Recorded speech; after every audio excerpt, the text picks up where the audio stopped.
तो आइए दोस्तों, ये है मेरा प्यारा विद्यालय प्राथमिक विद्यालय बक्सड़ा। प्रधानाध्यापक श्री संजय कुमार, सहायक अध्यापक श्री चंद्रमोहन सिंह, सहायक अध्यापक श्री दिनेश सिंह कुशवाहा एवं श्रीमती सविता सिंह शिक्षा मित्र। शिक्षण कार्य कर रहे हैं श्री दिनेश सिंह, सहायक अध्यापक। बच्चों, आप लोग जानते हैं कि इस धरती पर बहुत से जीव जंतु हैं, उसी में हम सब मानव भी हैं। क्या आप लोग बता सकते हैं कि हमें जीवित रहने के लिए, हम सभी इंसानों को जिंदा रहने के लिए क्या क्या चीजें जरूरी हैं? जी सर। तो आप अनुज, आप बताइए। सर, जैसे हमें जिंदा रहने के लिए पानी, भोजन और ऑक्सीजन की जरूरत रहती है। बहुत अच्छे। हमें जिंदा रहने के लिए तीन आधारभूत चीजें, पानी, भोजन और ऑक्सीजन। ठीक है, बढ़ जाइए। अब ये बताइए आप लोग, या कोई बच्चा जवाब देगा? ये जो ऑक्सीजन है वो हमें कहाँ से उपलब्ध होता है? अब बताइए श्वेता।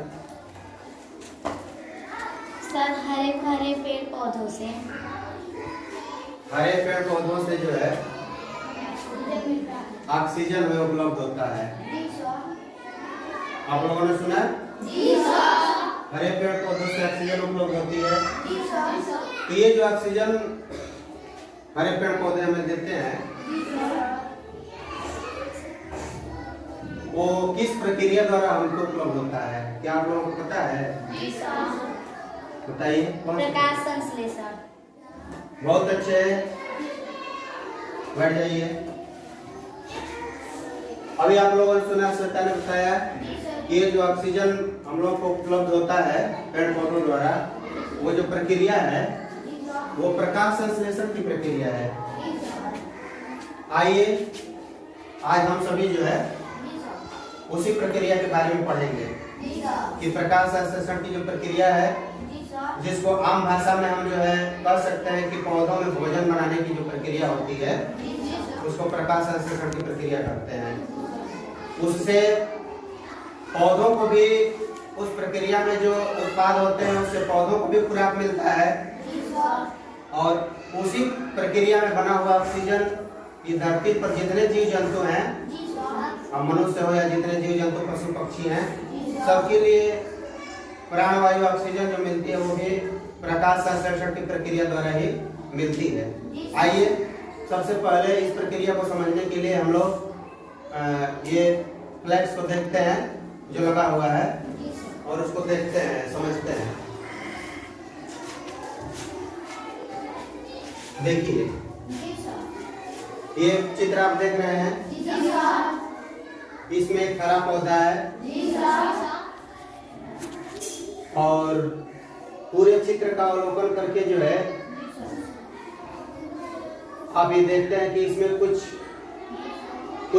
कुछ चीजों का नाम लिखा हुआ है। किन किन चीजों का नाम लिखा हुआ है? आप आकाश बताइए, खड़ा हो जी, बताइए।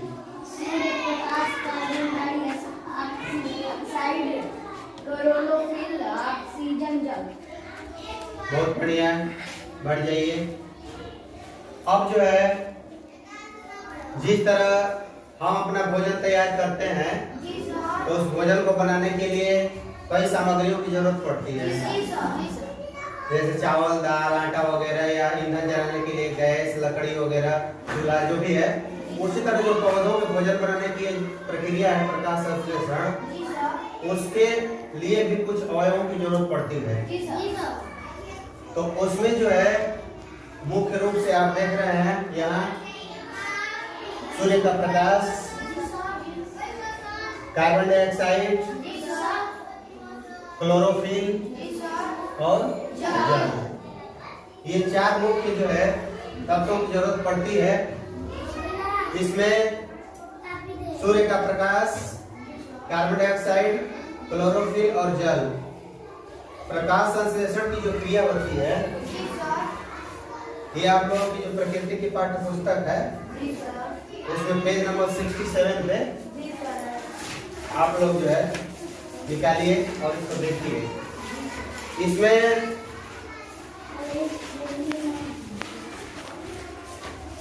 पेज नंबर 67 पे जो चित्र आपको दिया गया है, ठीक, ये जो फ्लैक्सी आप देख रहे हैं वो वही फिगर यहाँ भी है और वो सारी चीजें यहाँ लिखी हुई हैं। और जो प्रकाश संश्लेषण की प्रक्रिया है वो समीकरण के द्वारा दिखाया गया है। देखिए, कार्बन डाइऑक्साइड प्लस जल मतलब कार्बन डाइऑक्साइड जल और एरो के ऊपर सूर्य का प्रकाश और पत्तियों का जो पर्णहरित है, जो क्लोरोफिल है, ये सारी चीजें जो है जब एक दूसरे से अभिक्रिया करती हैं तो उत्पाद में दो चीजें बनी हैं। एरो के बाद दिखाया है कार्बोहाइड्रेट और ऑक्सीजन। कार्बोहाइड्रेट प्लस ऑक्सीजन है। अब इसमें आप ध्यान दीजिए, कार्बोहाइड्रेट जो बनता है वो कार्बोहाइड्रेट पौधों के भोजन के लिए संचित हो जाता है। उसका उपयोग पौधे जो है अपने विकास में, अपनी प्रोग्रेस में करते हैं। और बाकी जो ऑक्सीजन बन रहा है, ये ऑक्सीजन जो है क्या होता है, किस काम आता है? ऑक्सीजन किस काम आता है? हम जो श्वसन प्रक्रिया कर रहे हैं या इस धरती पे जितने भी जीव हैं जो सांस लेने की प्रक्रिया का श्वसन है, उसके अंतर्गत जो है इस ऑक्सीजन को हम ग्रहण कर रहे हैं। अब क्या कोई बच्चा बताएगा कि जो हम सांस में ऑक्सीजन ग्रहण कर रहे हैं तो श्वसन के द्वारा हम एक गैस बाहर भी निकाल रहे हैं, वो गैस कौन सी है? आप बताइए, बोल करके वो गैस कौन सी है? बहुत अच्छे, कार्बन डाइऑक्साइड गैस है। और देखिए, पौधों से हम कितने घनिष्ठ रूप से जुड़े हुए हैं। पौधों के द्वारा उत्सर्जित ऑक्सीजन हम ले रहे हैं और हम जो कार्बन डाइऑक्साइड छोड़ रहे हैं वो पौधे अपने प्रकाश संश्लेषण की प्रक्रिया में ग्रहण कर रहे हैं। तो हमारा और पौधों का जो जीवन है एक दूसरे के साथ घनिष्ठता से जुड़ा हुआ है। बढ़ जाइए। और ये जो ऑक्सीजन उत्सर्जन की क्षमता है ये सिर्फ हरे पौधों में होती है, क्योंकि हरे पौधों की पत्तियों में ही पर्णहरित होता है। सूखे पौधे जो होते हैं उनमें पर्णहरित नहीं होता, इसलिए उसमें ये प्रकाश संश्लेषण की प्रक्रिया हो नहीं सकती। इसलिए जितने हरे पौधे इस धरती पे हैं सब में ये प्रक्रिया चलती है। और ये प्रक्रिया सिर्फ दिन में, क्योंकि सूर्य का प्रकाश जरूरी है, तो रात के समय तो सूर्य का प्रकाश होगा नहीं, तो इसलिए यह प्रक्रिया दिन में चलती है। सूर्य के प्रकाश में कार्बन डाइऑक्साइड जो है लगातार जीवों से उत्सर्जित हो रहा है, वो मिलता रहता है पौधे को।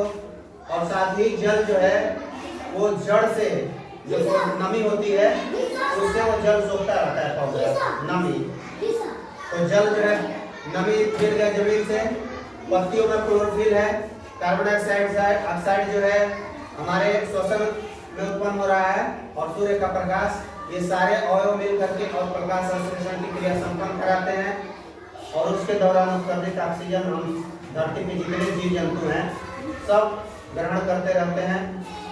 इस ऑक्सीजन के बिना जीवन असंभव है, इसीलिए ऑक्सीजन को प्राणवायु कहा जाता है। क्या कहा जाता है? प्राणवायु।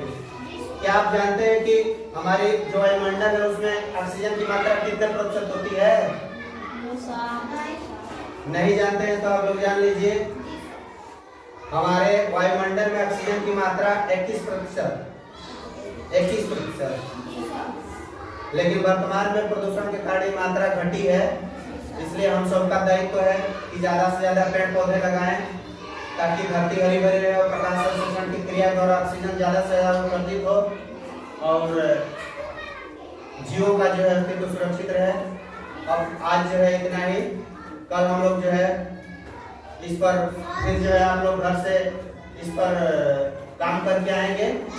और आपस में हम लोग जो है चर्चा करके इसके विषय में और अधिक जानने की कोशिश करेंगे। ठीक है बच्चों?